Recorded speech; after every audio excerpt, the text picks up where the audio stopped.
All right, so I just wanted to share a dream that I had last night. It sounds really weird, I know, but my dreams are just very, I always get a lot from my dreams, and I feel like what I got from this dream was very significant, and I apologize for any background noise that you may pick up on. I live near a very busy road, so I apologize in advance, but the dream was, I was chilling somewhere with my family. We were getting ready to take a trip. We were all really excited, but I just had like this feeling of fear sitting within me. Like I was so nervous, to the point that it was just transpiring into something more intense than it should have. And so I walked away to go to the bathroom, and I was sort of just sitting in that fear. I wasn't really doing anything with it. I was just sitting in it. And then I had this gentleman approach me, and this gentleman's energy was very low vibrational. Not good at all. And it was just kind of who are you? And he introduced himself as the devil.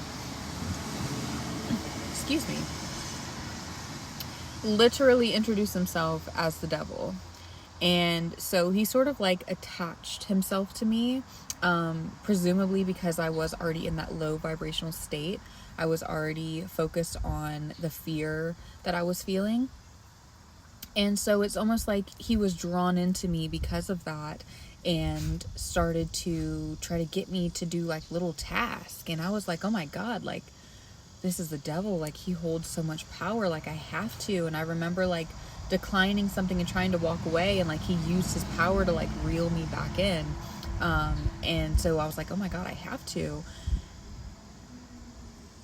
Until the end of the dream, and I was just hold up. I'm not getting anything out of this. I'm literally just sitting here dwelling in this fear, listening to this energy that I do not want to listen to. So then why am I? And then I was like, well, you have to. And then I was like, the hell I do not have to listen. And it was just my fear started to disappear, and I was just hold on, I'm not even fearful anymore. You can't harm me or control me unless I give you the power to. And as I began to have that realization, it was just you saw this very swift change, where this big, scary, dark, heavy energy in the form of a man started to literally shrink. And this guy literally became 2 feet tall. Here, and he was still trying to control me, and I was just I'm literally, I don't have to do anything that I don't want to do. And just flicked him, and then turned back around and met up with my family and felt fine again. And so I thought that was so crazy, because I was like, well, it makes sense, because I feel that fear, I'm not going to invalidate the feelings associated with fear. You know, we're feeling those feelings for a reason.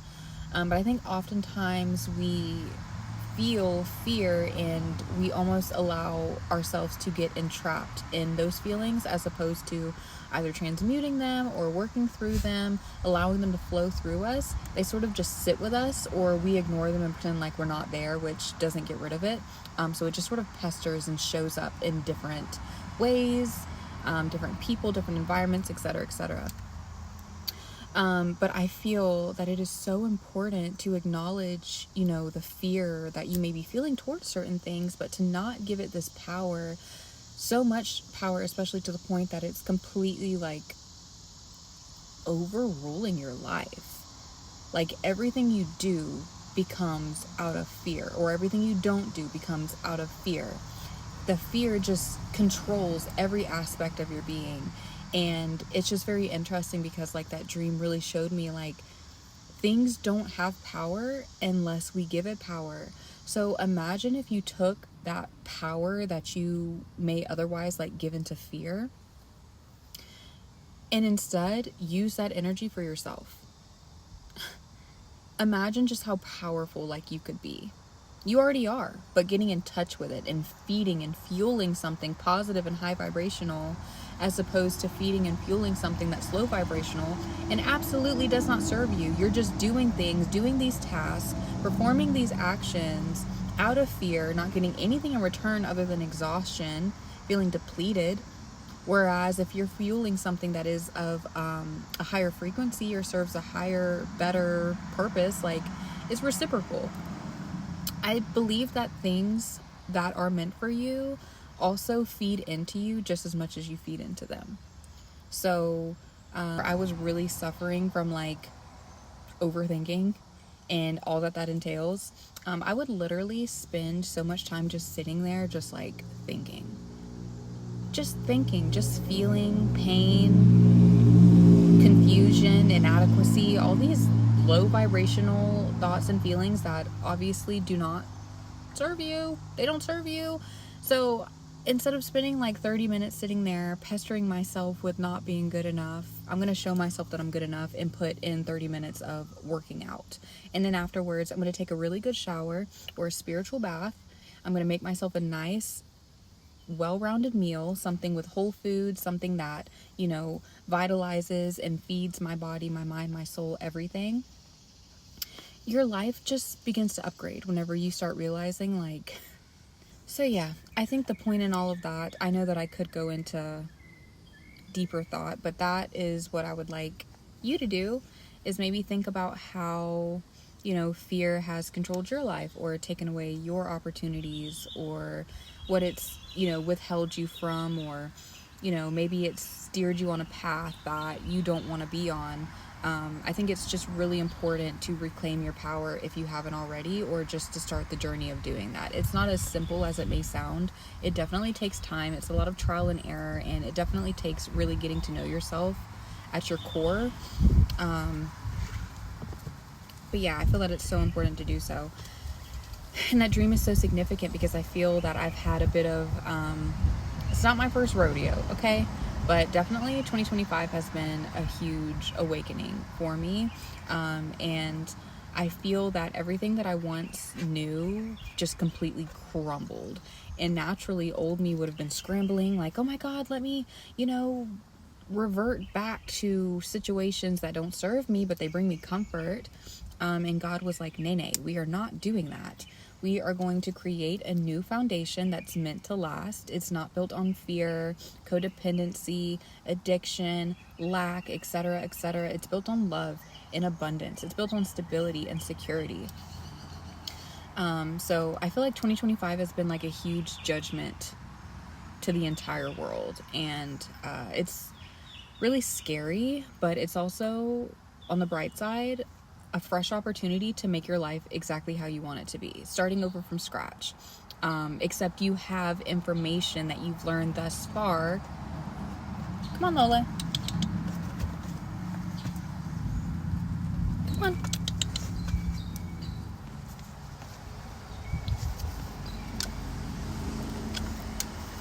Good girl.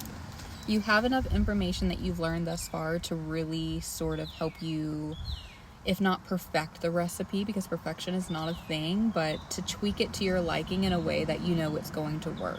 And it's all about trial and error, but you have to at least start somewhere. So if your entire foundation has crumbled, you've gone through a tower moment, however you want to think of it, what caused that tower to fall in the first place? What caused your foundation to be rocky, unstable, unsecure in the first place? And then just don't do that. Just try something different that you haven't tried before, and you don't know what's going to work for you until you try something different. But for me, personally, it really came down to fear. I was so fearful of everything, and I believe people experience fear inevitably. It's just fear, and I greatly feel, babe, that you would definitely be doing an injustice to yourself if you didn't work through those fears and create a more stable foundation for yourself. You are so deserving of that. You're so deserving of everything that is love, light, abundance. No one should have to live in fear or lack, and I find that your exterior world only reflects what is going on the inside. So definitely take the time to do the inner work, do the inner healing. Everyone experiences their pain, their trauma, their, fears differently. It may look different for everybody, but at the end of the day, the core root is that we all experience fear, which is why we should all be here for one another, support and love one another, and help in any way that we possibly can, because we're all out here in these streets struggling one way or another. But definitely, do the inner work and watch the outer world shine just as beautifully as it does on the inside. Oh, there was another point that I wanted to make too. So I feel that people who are a little bit more sensitive and like a little bit of a sensitive person, and I don't mean that like, I'm a crybaby. I just mean like I just feel things very deeply. And I find that people like that often attract the most fuckery. People who just want to play games or harm, hurt, or have this intention to manipulate, or even if it's not their intention, it's just like you attract people like that. And even aside from people, we live in a world where literally evil is all around us. The world is consumed by matters of the ego. And as humans, we're here to have an ego experience, but I don't believe that we're here to solely live in and out of our ego to the point where people are obsessed with power, control, money, fame, status, notoriety, etc. It really takes away from the importance, the really sweet, loving moments of our life that come from the soul. But ego is all around us. It's not a bad thing unless it's overused, which oftentimes, hell yeah, it is.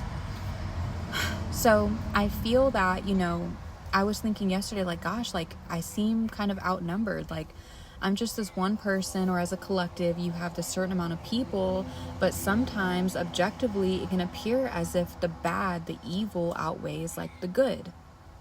Like in Lord of the Rings, you had this whole army of people. Well, orcs, technically. Yeah. And then you had a very small percentage of like humans who were all fighting for the greater good of the new world, right? And so objectively speaking, you would think that those who are more in number would have, basically fulfilled what they were trying to do and taken over the world, and evil would have killed mankind, and et cetera, et cetera. But if you ever watched Lord of the Rings, my man Aragorn, my husband, he remained so hopeful and faithful to the mission of saving mankind the entire time. That does not waver.